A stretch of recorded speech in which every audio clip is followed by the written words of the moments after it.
are now listening to the War Report Podcast Network.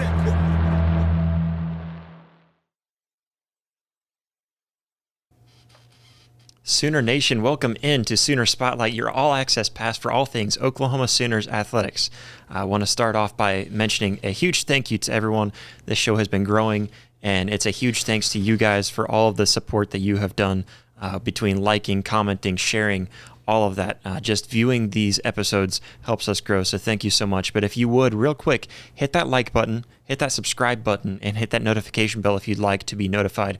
If you already hit that subscribe button and you're enjoying the show, please, we ask one thing. Just share this show with one friend, post it on social media, just share it with friends that you think would also like Oklahoma Sooners athletics. We're trying to get this thing going and going strong into the college football season. We're going to have a lot more to go into this show whenever we get there. We're going to have live shows where I want to get you guys as involved as possible, even getting you guys directly calling into the show and talking directly to us, and I want to get all of that going. So please make sure to share the show, and we thank you all so much for all of the support you've given so far.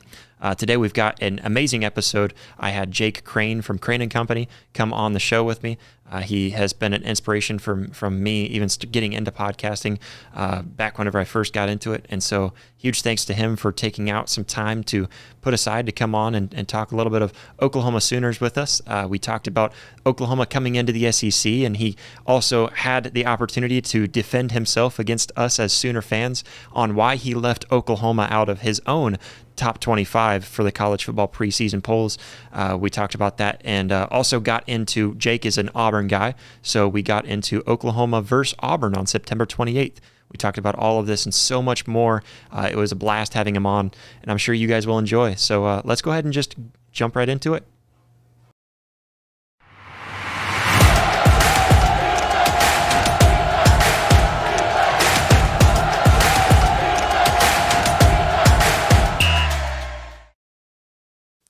Sooner fans, welcome in. I want to welcome a very special guest, the host of Crain and Company, one of the greatest sports shows on the planet Earth right now. I've got Jake Crain here with me. Jake, how you doing, man?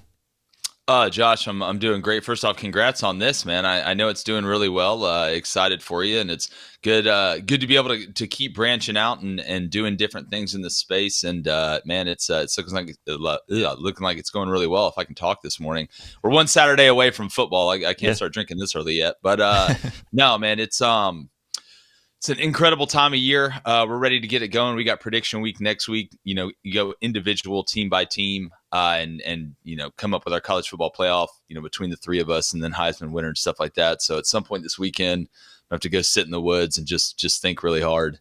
Yeah, absolutely. Yeah, and I mean, I think the very first time that I talked to you, I was telling you guys that whenever I was kind of exploring getting into this arena, you know, starting off the first podcast that I started, you know, you guys were a huge inspiration to me. So I mean, it's always been. I told you. Well, I told you I wanted. Do, you know? I wanted you to be the first guest, so I was holding that spot for you open, making sure, you know, Jake Crane's going to be the first guest for me. But I want to start off by talking, because you're a big SEC guy. You've been in the SEC your entire lifetime as an Auburn fan. And so I want to start off, Oklahoma's new to the SEC.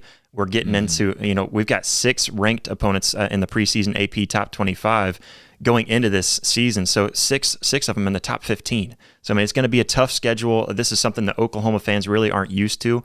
And I just released an episode talking about, you know, how we're used to the Big 12 schedule, where a lot of people kind of look at Oklahoma and say, you don't really, you play a bunch of cupcake teams for the most part.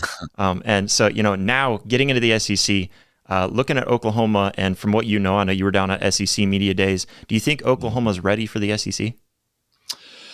Well, you know, just to kind of preface it, I'll start off to say, if you're not a fan of somebody, I feel like you should be federally investigated. I feel like we're all a fan of somebody. The difference is, you know, I coached college football for over a decade, almost 7 years at the Division I level.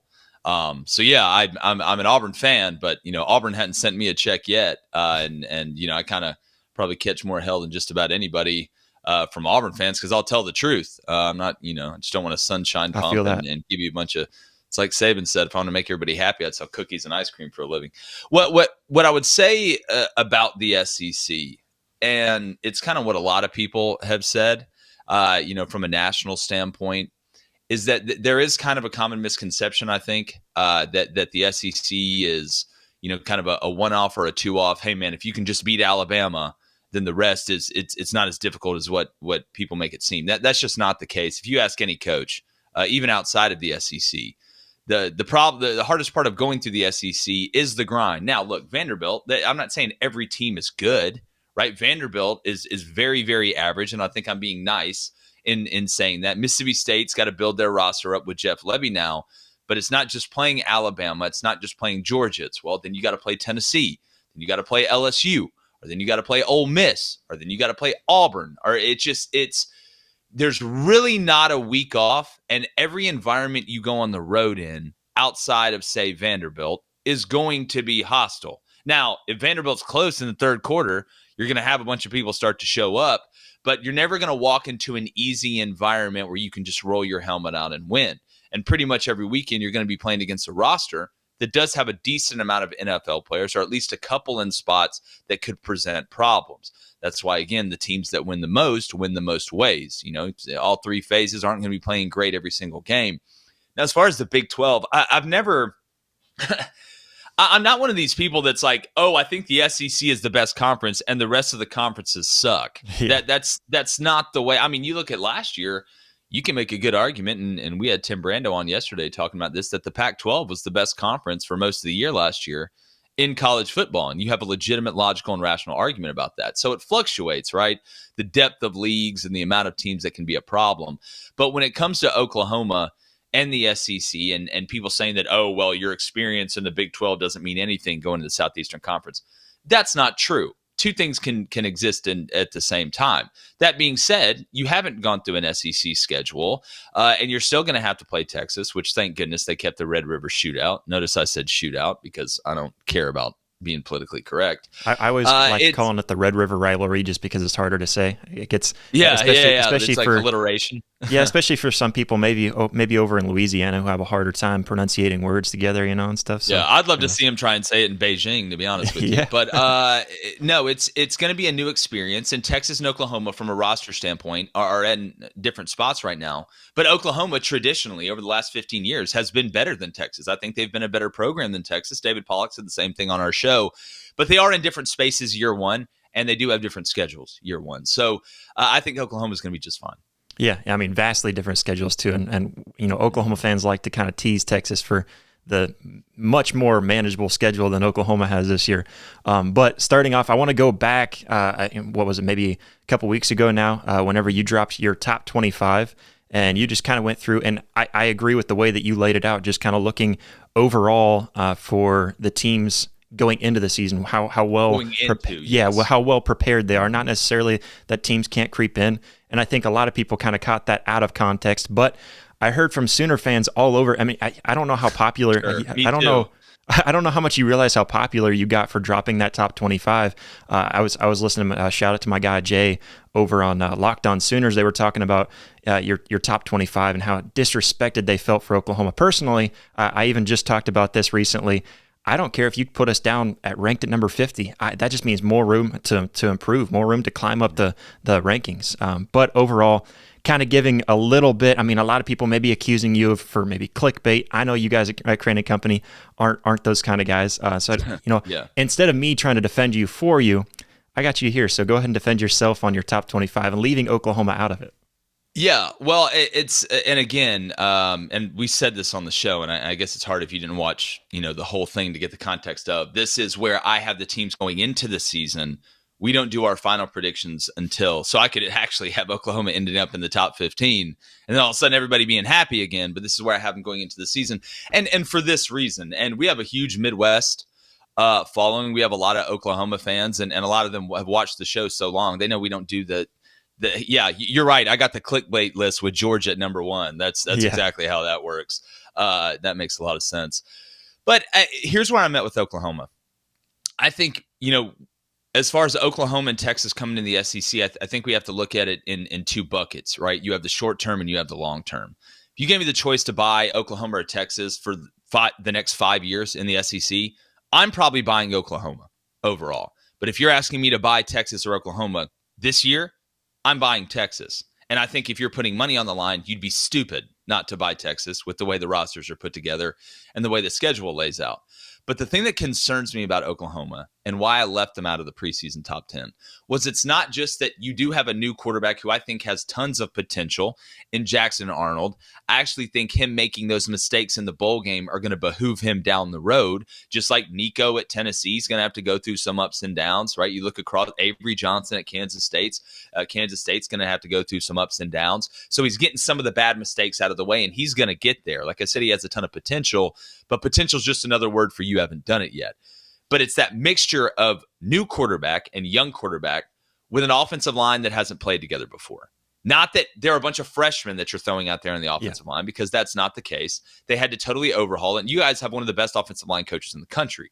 But just like chemistry is built between wide receivers and quarterbacks, mostly during actual games when the bullets are flying, it's the exact same way for the offensive line, because you're getting different looks that you haven't seen, the communication there, even between guards and tackles, centers and guards, and centers and tackles. And then you have centers and quarterbacks, right? I mean, we had Carson Beck on the show at SEC Media Days, and the biggest thing he had to work on was last year his center pretty much did all the protections for him, so he didn't have to worry about that.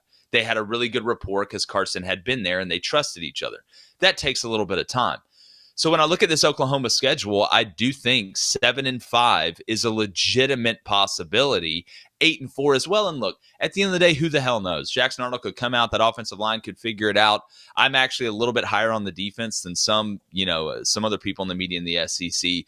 But when I look at the schedule and I look at the position groups that are new, as in they're either young or they haven't played together or a mixture of both. Deion's the dog, right? Andrell's the dog. They got some guys at the skill position that can really, really play. I'm not saying that, and I'm not saying Oklahoma's going to be terrible. I just don't see this being a year where they get over the 8-win mark, most likely 7-5.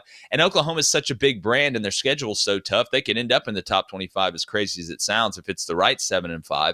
But that's just where I have it. And again, I'm not going to kowtow to anybody. I'm not going to bend and kiss the ring because it's Oklahoma, or bend and kiss the ring because it's Auburn. I mean, I got Auburn pretty much going 7-5, 8-4 this year with a schedule that's a whole hell of a lot easier than what Oklahoma's is. So I just, again, Oklahoma fans, look, the reason y'all are going to fit in is because y'all are nuts like we are. Like, you should be pissed at me for not having you in my preseason top 25. I get that. It's Oklahoma. But then on the other hand, I'm not going to sit here and be like, okay, well, you guys are mad, so I'm going to change what I think. That ain't how we operate at Crain and Company. But to call it clickbait is almost clickbait. Yeah. Because, again, I don't know how if you're going to do a crazy list, you typically do a crazy list and mess with the 1 through 4, right? You have some crazy, I think, people think it's crazier. I had Utah where I had Utah as opposed to having Oklahoma out of the top 25, at least in the preseason. So be upset. That's okay. That's fine. I think dissent moves us forward. It's just what I really think is going to happen. And heard the same thing from Pitt fans last year. I heard the same thing from Florida fans the year before that. So, I mean, we'll just add another one to the list. Yeah, well, and see, that's where I think you and I were a little off from each other on our predictions, because I think 8-4 is like kind of what I would expect from Oklahoma going into your first season, and it's tough. And I think I've gotten a lot of hate from some Tennessee fans, even some Auburn fans misconstruing what I say, when I think Oklahoma has a chance in just about any game on the schedule, but it's tough games, and so you have to recognize it. Even like you said, Oklahoma fans getting mad at me for just saying I'm kind of throwing like at least 6 of these games up as kind of a coin toss. I think Oklahoma has a chance in any of them. But you have to step back, and especially getting in front of a microphone, you can't just sit here and tell everybody we're going to go 12-0 every season, because then you're going to get even more hate. Well, whenever you're wrong. It's like just giving your kid candy and ice cream and cake for breakfast anytime they wanted. I mean, look, if I think Oklahoma is going to be really good, I'm going to be the first one up here pounding the table for Oklahoma. If Oklahoma comes out and has a really good year, I'll be the first one to sit here and be like, hey man, look, I was 100% wrong on this one. And when you're predicting where 100 and something schools are going to finish and what their record's going to be, you're not going to be 100% right. But if you look at our track record, we've been pretty daggum close, man. I mean, we were up as a group about 60 units last year betting in college football. So again, I only know 4 things and they all start with F, but football is one of them. So it's what I believe. It's what I think right now. And that's why they play the game on the field. But from a talent standpoint, yeah, look, I mean, Oklahoma and Venables is a hell of a coach, and he's going to get those guys up, to play. And I'm surprised I hadn't got a thank you letter from him about just, giving some extra bulletin board material, which is only really useful for preparation, but you play how you practice in the sport. So, yeah, I mean, again, it's not ideal. I think 8-4 would be a good year one for Oklahoma coming in with just circumstantially the way it is right now. And I know the brand and the standard at Oklahoma is very, very high. But sometimes the standard can never be lowered, but reality has to be accepted. Yeah, and that's an argument that I got into with an Oklahoma fan a little while back. Was like, me saying that 10 wins would be totally acceptable. You have to be extremely happy with this record. Your first year in the SEC with 10 wins, with a new offensive line, a new quarterback, like the same concerns that you brought up. And then also wide receiver room kind of banged up. We lost a wide receiver that's out for the season. We've had a couple of others that are working their way back. He was telling me, no, the standard is 12-0. Yeah, you can set your standard one place, and the standard should always be 12-0 if you're a fan of any team. Even if you're a team of Vanderbilt, hey, standard is 12-0, but your expectations are more realistic. And I think there's definitely a difference when you're talking, as a fan, where your expectations would be for your team. Yeah, and again, the standard should be very high. I'm not saying lower the standard, because the minute you lower that standard, right, that's the minute where you fall behind the people that you're competing against at the top, because they have the same standard. But every year, even with the transfer portal and the ability to really fix a lot of patches in the ship because of it, there's going to be years where you have a chance to make a deep run, and there's going to be years where you're getting your roster ready to have a chance to make a deep run, and you've got to catch maybe a couple breaks. You got to have a couple guys punch above their weight, a couple young guys that mature really quickly. That's why football is the ultimate team sport, because it takes 11 guys moving as one organism, and it's not about your first 22, it's about your first 66, because we know, and Oklahoma fans are seeing this not only in fall camp, but y'all know, y'all are football connoisseurs like we are over here, that it is a battle of attrition throughout the season, and depth matters, quality depth matters, and quality experience matters. Yeah, absolutely. I mean, you already kind of touched on it a little bit, and you even brought up David Pollock coming on the show and talking with you guys about it. And I think that was another one that kind of blew up. I always love seeing, random media outlets popping up a Jake Crain quote, or something from Crain and Company quote. But me too. Yeah, absolutely. And you've even had some sound bites and pump up videos and stuff, even for Alabama, which is kind of a little bit of a slap in the face. We were on Michigan's national championship intro. Yeah, it was funny because David Cohn played quarterback there, but they put me on there. Yeah, we were like, hey man, you may want to put David, who was Chad Henne's backup there, on it. But man, we've been on Auburn, Bama, Oregon, Washington, Michigan. I'm trying to hit like all the big ones. I want to be on Oklahoma's one. I just want to give y'all a reason. Put us in the top 25 and you'll be there. No, it'll probably end up being one of those, if I'm wrong, kind of the opposite end of the hype up videos of the, oh, you were wrong on this one. Thank goodness we haven't been wrong that much. But I think a majority of Oklahoma kind of paints you as that bad guy right now too, for not putting them in the top 25. So that probably will be the case. They'll be like, hey, remember when you didn't put us in the top 25? Yeah, we're putting that clip in there. Look, it's you either die a hero or live long enough to become the villain. I don't love Texas. Like my father, we lived in Fort Worth. He coached at TCU. I promise you, like we didn't grow up rooting for Texas or hate Oklahoma. And I went on with Teddy Lehman and them up at SEC Media Days and kind of told him the same thing that I thought, and had a really good conversation with them over there as well. Is it the Ref? Is that what it's called? Yeah, the Ref. Oh yeah, the Ref. It's super weird that they name themselves after the one that everybody hates. Yeah, I know, right? But no, look, it's at the end of the day, it's going to be played on the field. And the good thing for Oklahoma is we should be able to tell pretty early, right, with the way the schedule works out. And it does, being able to play Tennessee at home is obviously big, getting Jackson and them ready for the SEC. And it's going to be a great atmosphere. And I tell you, Josh, not to digress, what I find fascinating is everybody with, divisions ending and the schedules changing and all that stuff, we're worried about in conference realignment, or worried about some of these rivalries, these peripheral rivalries that we're going to lose, because we're not going to lose Auburn, Alabama, or Ohio State, Michigan, or Oklahoma, Texas, but like the LSU Arkansas, right, and stuff like that. What I'm interested to see is how many rivalries get created that we didn't think were going to end up being rivalries. Like, could Tennessee, Oklahoma end up being like something a little bit more than people are kind of talking big brands? People are kind of talking like that. And I mean, if you go back to like the Baker Mayfield days, I'm trying to think. I think it would have been 2018, if memory serves me correctly, when we went to Tennessee, to Knoxville. That one's been brought up quite a bit. And then they came to Oklahoma. I remember going at least to one time when Tennessee came to Oklahoma down in Norman, and that was a fun game. But I always think it's silly bringing up far past, especially when Oklahoma and Tennessee both were totally different teams with Butch Jones. Those things Bob have Stoops, no bearing on what's going to happen this year. Yeah, totally new rosters and coaching staffs completely overturned since then. But it's a lot of fun anyways.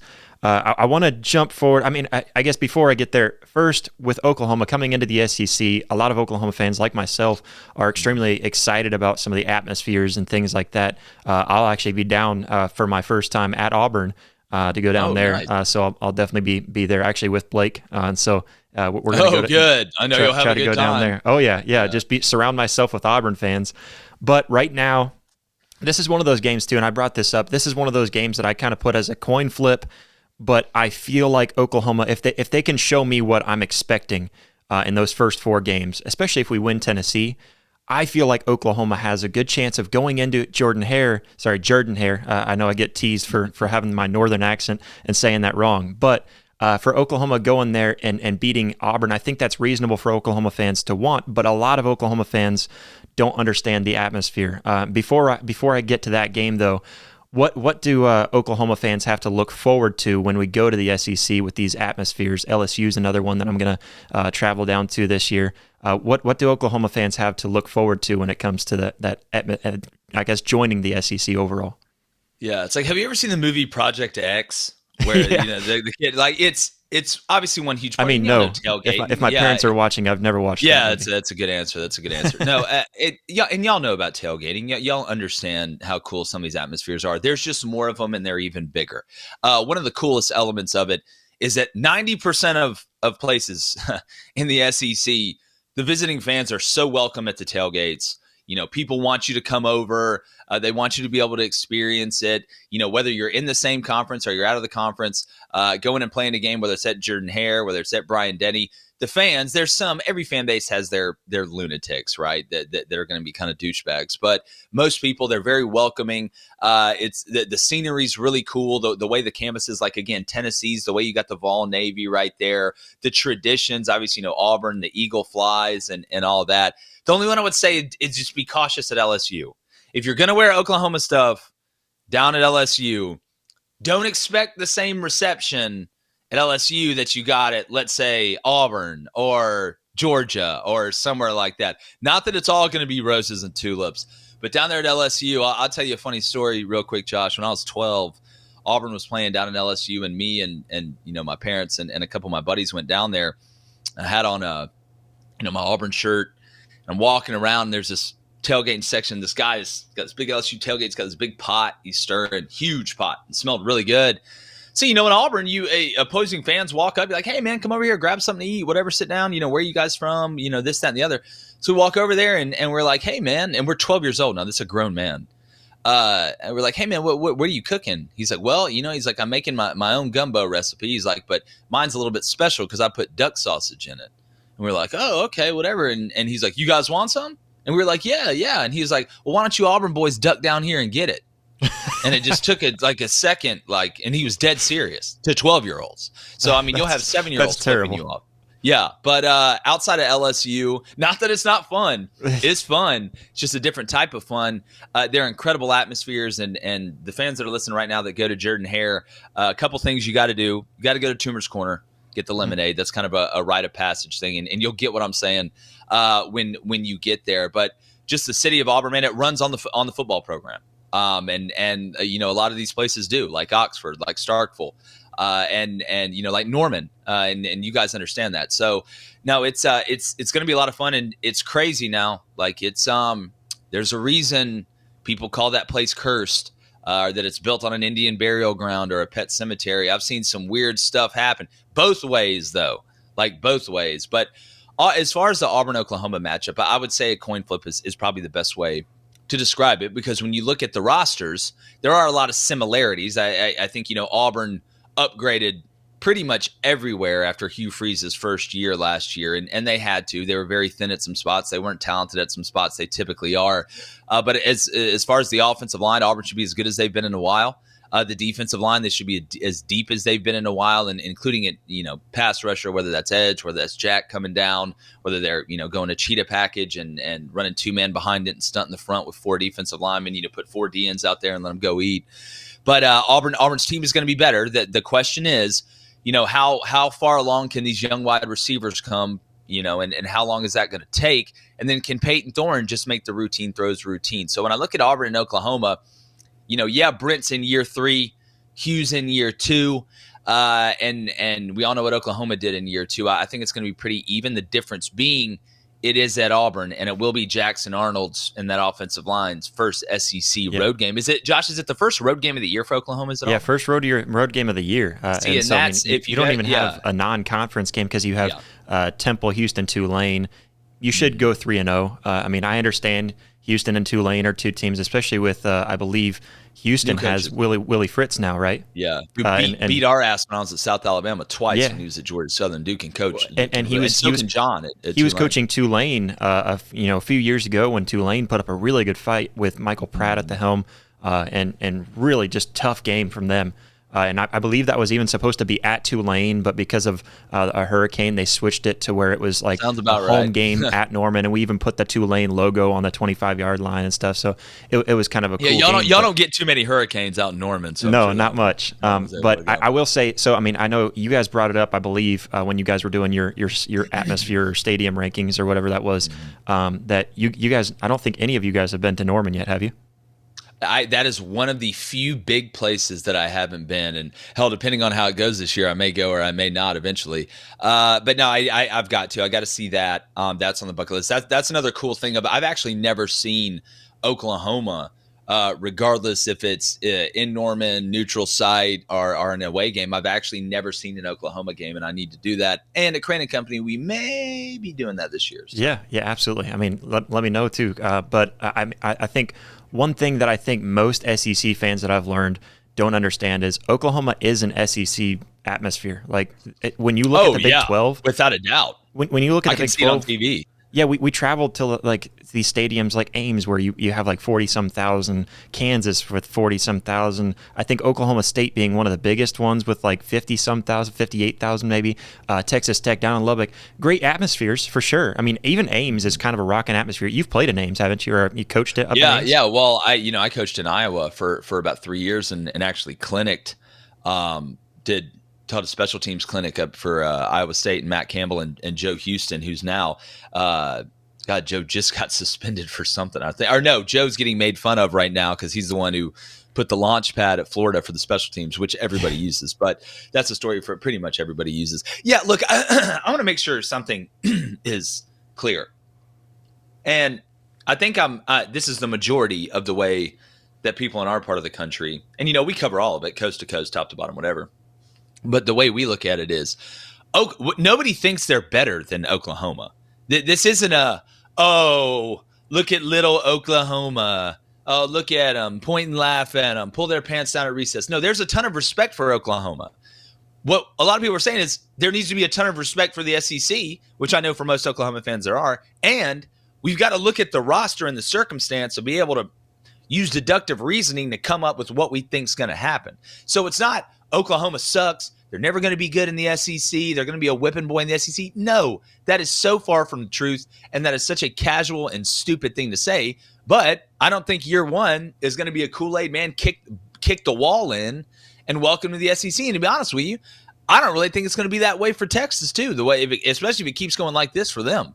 Yeah, well, and I've put it out there on social media and on comment section and stuff on this podcast plenty of times. If people want to reach out to me and say that we're gonna win 500 or less, I have put plenty of opportunities for money to be won if you guys think you're right. And nobody really wants to take me up on that because I think people know when they're making a stupid take. But for sure. Well, we had a bunch of people when I put that out said, "Oh, well, that's fine. I'll take Oklahoma -7. I'll give Auburn +7." I was like, "I will take that right now." Yeah, no, I'm not going -7. But let's jump to that game because you are an Auburn boy. Your dad played at Auburn, legend there, and then you guys have been Auburn fans ever since. So with Auburn's one of those teams I've always had respect for. I always liked Auburn. Now being close friends with some Auburn friends, even back whenever I was young, I went to a church camp down. I'm trying to remember where that was at, but a bunch of Alabama and Auburn fans that went there to my church camp that I went to, and so with Auburn, September 28th, extremely excited to go to that atmosphere and be able to actually experience that in person.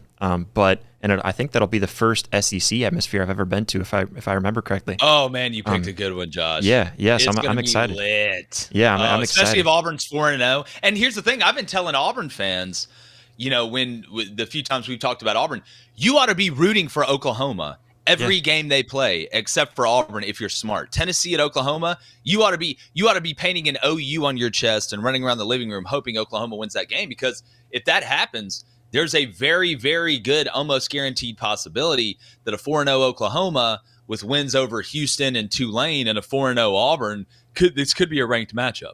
Yeah, well, and that's what I'm excited for. I hope that Auburn comes out and shows up. I think Arkansas is the one that if you guys show up big against Arkansas and Cal, this could be definitely at least a top 25 matchup. And for Oklahoma, if they beat Tennessee, top 15 to top 20 matchup. So that's a really big one. And that's the thing kind of leading into that game. I think both teams, both fan bases, I think reasonably speaking, have total respect for the other, knowing that, hey, this could be a kind of a coin toss. And I think reasonable fans, whenever they're able to step back and just look at things with reasonable expectations. Right now, the line is certainly sitting at 2.5 points in favor of Oklahoma. Personally, I think this is a perfect line at this point in the season because, like you said, it's Brent Venables' third year. The difference that I kind of set apart is, like you said, going to Auburn. And I think with Brent Venables coming into his third year, if Brent Venables was still in the Big 12, I would say Oklahoma's right there, into their third year, one step ahead of where Auburn was. But now I think Oklahoma jumping into the SEC, having just played Tennessee the week before, you get a bye week and then Texas. So looking at where Oklahoma's at and with that schedule, everything lining up, I honestly think Oklahoma and Auburn have kind of met at that same spot where, like we both just said, kind of similar expectations for win totals for both teams. So right now, it's as a 2.5 point favorite. Do you think that line's fair for Oklahoma being the favorite right now in this point of the season? Yes, but I think you can make an argument both ways. That's how tight it is. But typically the way Vegas does it is the home team, you're going to give probably at least a field goal. So in reality, if you're giving Auburn a field goal and they're still a 2.5 point underdog, you really got Oklahoma at about 5.5, maybe even more than that, which I think that's a little bit absurd. Not that it couldn't happen, but when you look at the teams and the rosters and going to play at Auburn, and then the continuity that Auburn has, moving over to this year, the thing that gives me pause is the thing that gives a lot of people pause when they're worried about their team, and that's the quarterback position. Peyton Thorne going into his second year. He does have more pieces around him. We all know that one guy can't go out there and win a football game by himself. This isn't basketball. This isn't baseball. And if he's able to, with some of these transfers they've had in, Robert Lewis, Keandre Lambert-Smith from Penn State, and then some of the younger guys, I expect them to make a jump offensively. Now, I don't expect Peyton Thorne. I even said the other day, he doesn't need to be Batman. He just needs to be a really good Robin. He just needs to get the ball to the playmakers. But I do want to tell Oklahoma fans that there's a name that I think you guys are going to hear a lot on Saturdays for Auburn, and a name to watch out for against Oklahoma is Rivaldo Fairweather at tight end. That's a guy that I don't think enough people are talking about across the country. You're going to see it. And last year, he was kind of limited because he was Auburn's only move. He was like Zoolander, right? Like Auburn couldn't turn left. That was their problem. Well, now that they got weapons, on the outside, or at least looking like they're going to have weapons on the outside, Lord willing, the creek don't rise. It should open it up for him in the seam which is the most dangerous part of the field when it comes to attacking. It's the Yeah. easiest throw, and you're able to get matchups with body types that are kind of advantageous for you. So, I mean, yeah, fair. I could say that. But, I mean, if it was Auburn minus 2.5 right now, I think you could make a logical, rational argument for that as well. Yeah, well, and you do have to. I mean, I do like that you brought up, your tight end too, because with a lot of tight ends, I think a lot of people have tried to pull that out and like, oh, how's Oklahoma going to stop maybe a tight end or a slot? And I mean, that's the defense. I'm not really worried about the defense at all. Although with Auburn, it's at Auburn. You guys have a great offensive line and a proven offensive line at that, and a run game too that Oklahoma's going to have to stop. That's one thing that I think Oklahoma improved a lot last year, but you're going against an Auburn team who I don't have the stats pulled up again right now in front of me, but going against Georgia, going against Alabama. I mean, some of the games that you guys rushed over these top dogs, not just in the SEC, but in the country. So, I mean, that's something for sure. And I do think Peyton Thorne is the reason why I think Oklahoma has a good chance if you can get back there and disrupt him. But I think shade thrown towards him because he didn't even have spring practice last year. So I think with a little bit less time to get used to the team and all of that. And one of the things on Peyton Thorne is that, this is going to be year 2 for him. Yes, Phil Montgomery isn't the OC anymore, but there's going to be a lot of similarities in the offense, at least from a terminology standpoint. And you got to remember, Peyton Thorne at Michigan State was in pretty much a pro-style drop-back offense, right? Let's get into our drop-back, our 3-step, our 5-step, spit it out and check down if we have to. Then he goes to Auburn and he's running an RPO zone scheme running offense. So it's kind of new to him. So he's going to be year 2 in that system as well, which I think is going to behoove him. But look, can Peyton do it?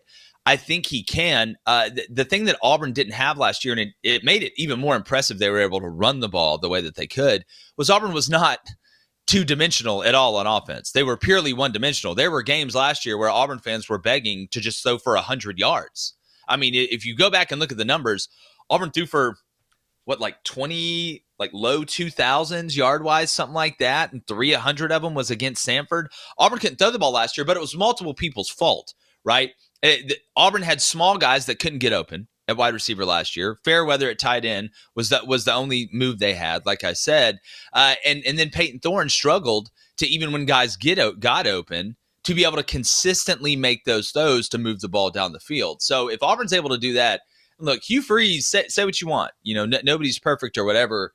Now that he's back calling the plays, I think a lot more people feel a lot more comfortable about Auburn offensively. But make no mistake, Josh, football will always be a game that is played by players and watched and talked about by coaches. Like I said, I was in it for a long time. I've seen smart coaches that look really dumb because they didn't have good players, and I've seen dumb coaches that looked really smart because they had great players. Yeah, absolutely. I mean, it's going to be a fun one. I think just going into the SEC and seeing how Oklahoma fares out. I have higher expectations than I think most of the media does, reasonably so, because I am an Oklahoma fan. Like you said, we're all fans of somebody. But Jake, appreciate you for jumping on. Before I let you go, tell everybody where they can find your stuff.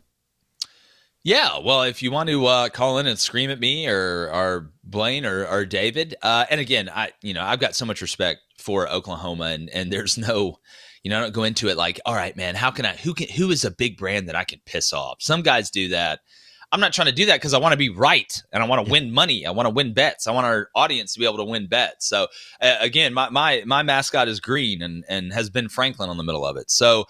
Yeah, it's Crain and Company, Crain and Company. We're on Apple Podcasts, YouTube, Spotify, Daily Wire, all that stuff. We go live each weekday, 2 p.m. to 3:30 p.m. Central.